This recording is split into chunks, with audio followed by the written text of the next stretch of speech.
Hey, big bro, how many times have you played princess in this car? Out of the blue, my 5-year-old niece Tiana asked this question.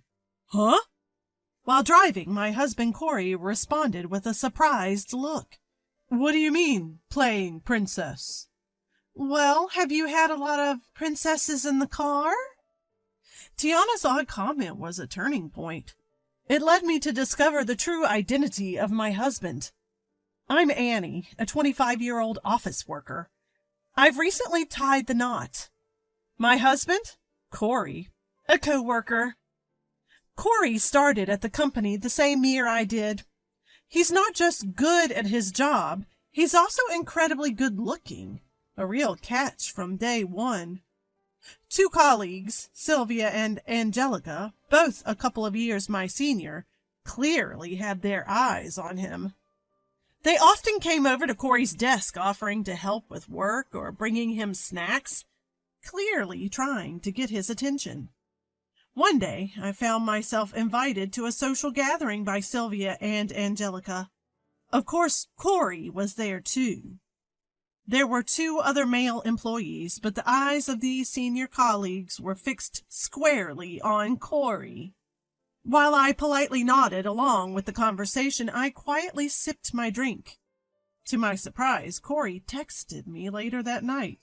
Hey, Annie. We didn't get to talk much today. Want to go for a drive sometime? I was taken aback. I had always assumed he had no interest in me. I was a little puzzled by the sudden invitation, but I was delighted that a popular guy like him was showing interest in me. Soon, Corey and I began seeing each other occasionally and eventually started dating. Word got around the office and we became the hot topic. Sylvia and Angelica in particular must have been stunned when they found out we were dating. Our interactions with them turned awkward, limited to polite greetings. Still, I was thrilled that Corey was my boyfriend. He treated me well, and being with him was pure joy. As we continued to date, something started to nag at me. Whenever we were out, Corey seemed to attract attention from women.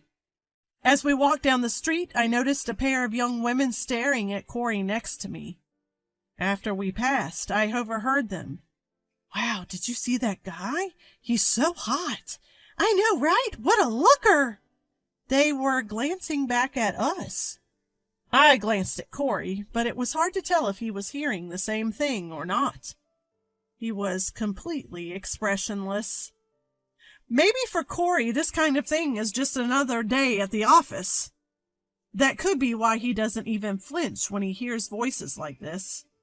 It's moments like these that make me fall for him all over again.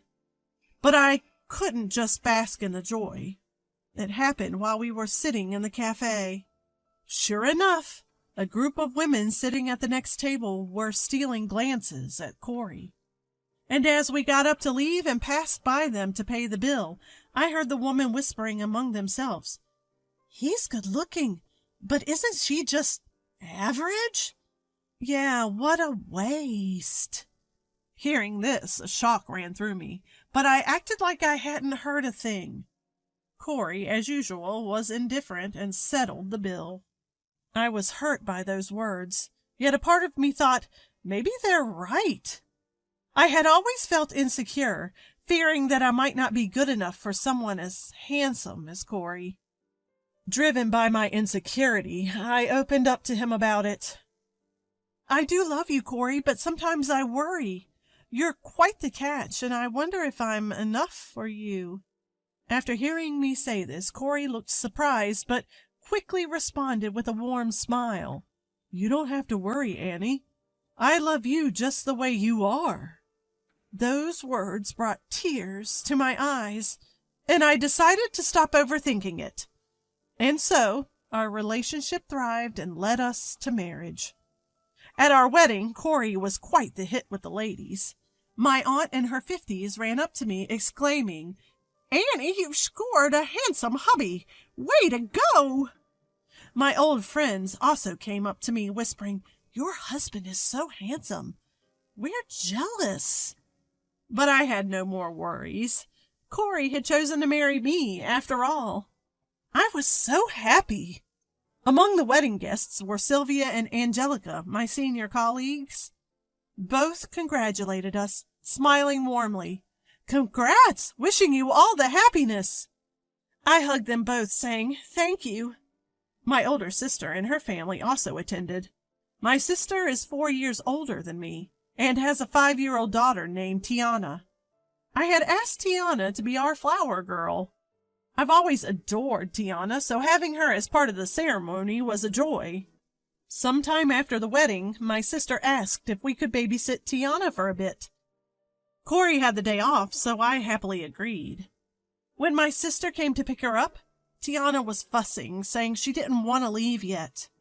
My sister had to carry the crying Tiana away, thanking us before she left. It seemed Tiana wanted to stay longer, I said. Yeah, Corey agreed. You know, we talked about taking a spa getaway, just the two of us, right? How about we take Tiana along next time? Wait, to the spa? Yeah, she was our flower girl, so it'd be a nice thank you. What do you think? If you really want to. Sure. Really? Thank you, Corey. With that, we got the green light from my sister to take Tiana on an overnight spa trip. Corey drove. I was in the passenger seat, and Tiana sat in a child seat we borrowed from my sister. Tiana was all smiles, excited for the drive. We chatted and snacked as we made our way to the spa.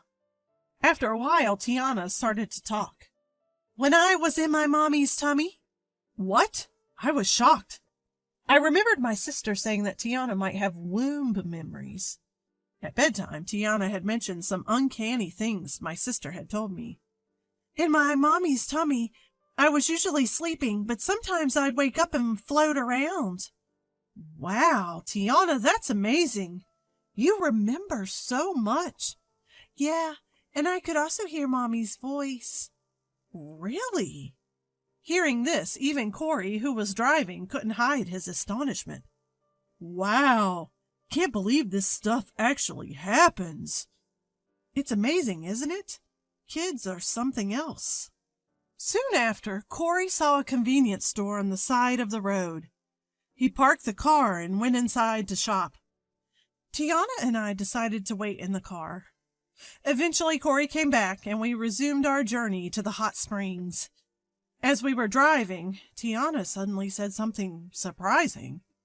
Hey, big bro, how many times have you played princess in this car? Corey almost spat out his coffee. What? Corey looked perplexed as he repeated, Princess games? Yep. You've had a lot of princesses in here, haven't you? Caught off guard by Tiana's abrupt comment, Corey was left wide-eyed and speechless. Confused, I turned around to question Tiana.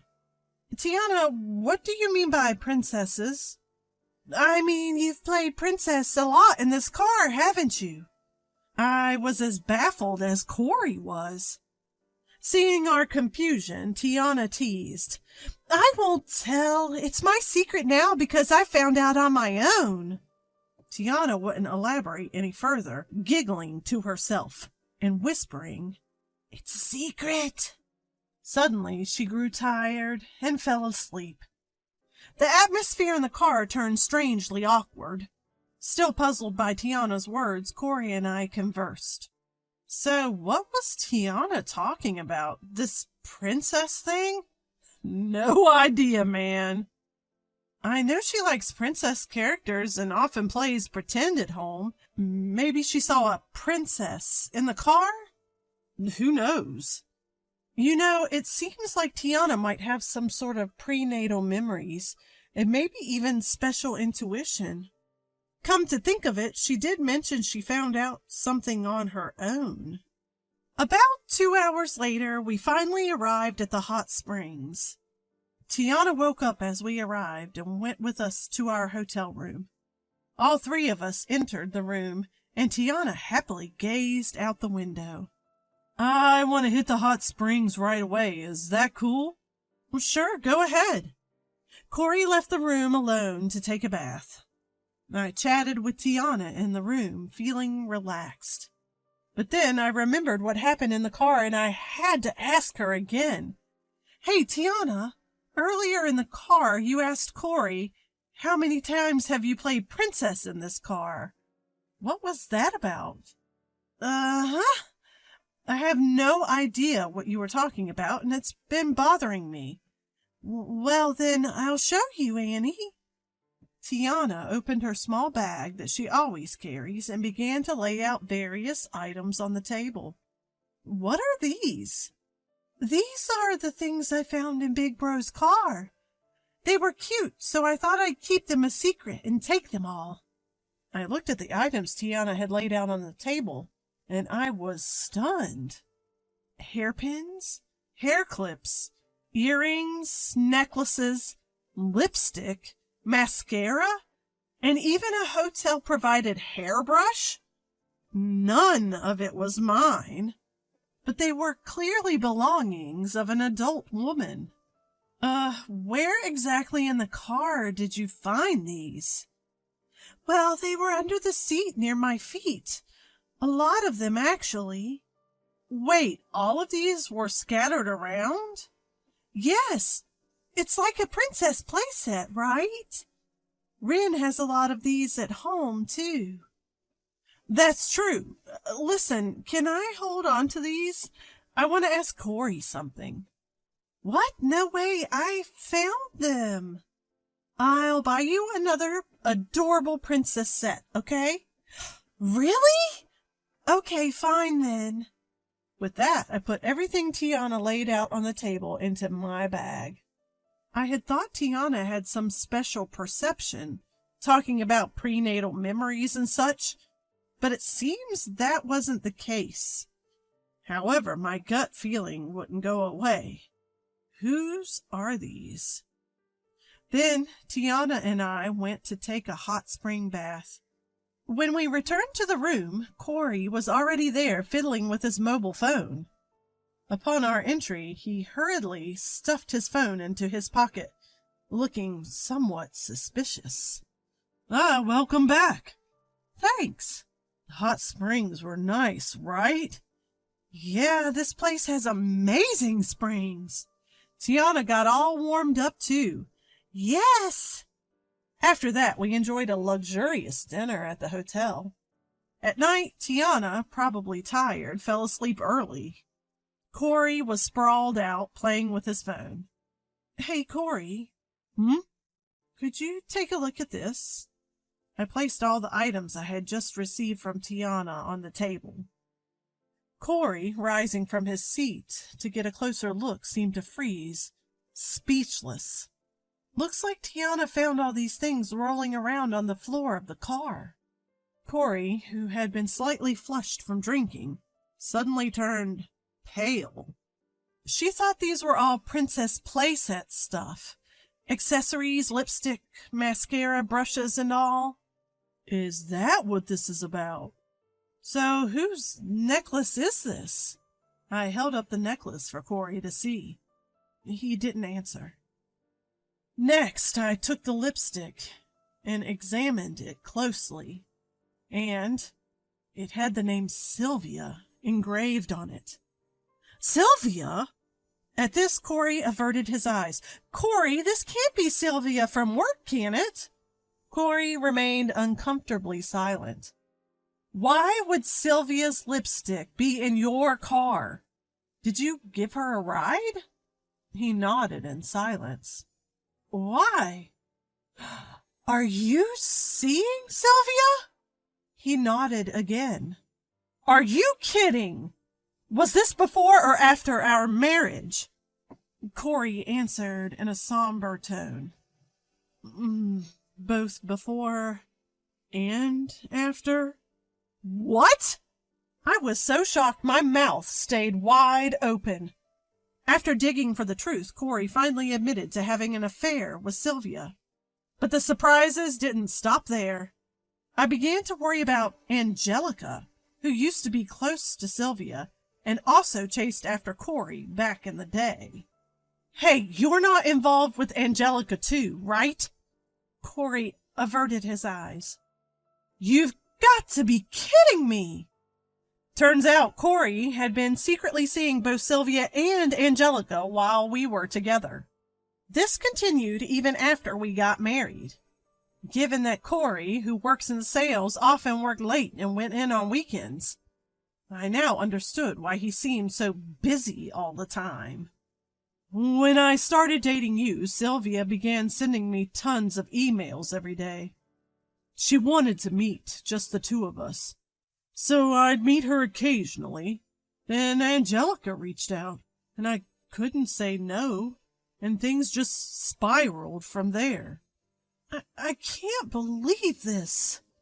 I felt so drained that I just sat down where I was standing.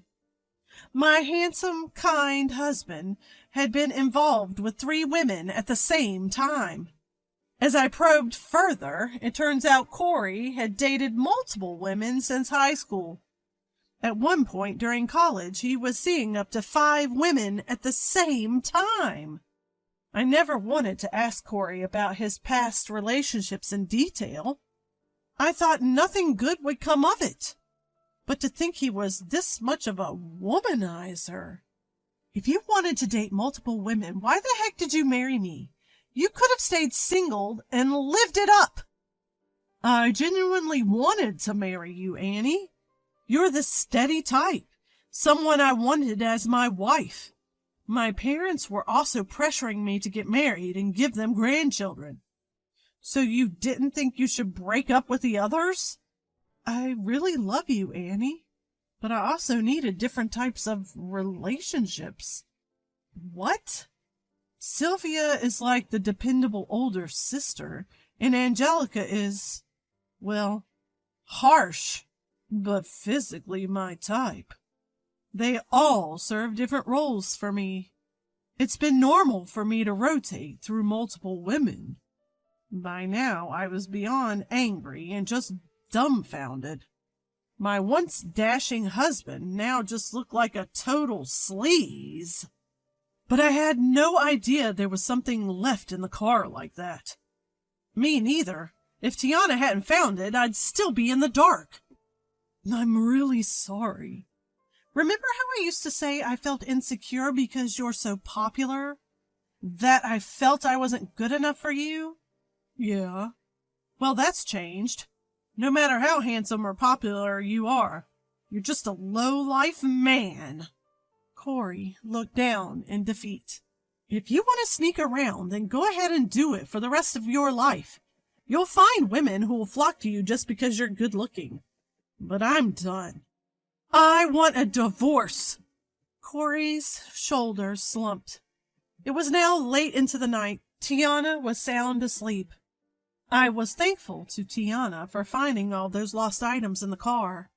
If not for this turn of events, I'd still be living in ignorance about the real Corey. What was supposed to be a happy hot spring trip had turned into the worst night of our lives. I was grateful to have caught on to Corey's infidelity sooner rather than later. The next day, the 3 of us went home and dropped off Tiana at my sister's place. Once the vacation ended, Corey and I headed back to work. His face was ashen.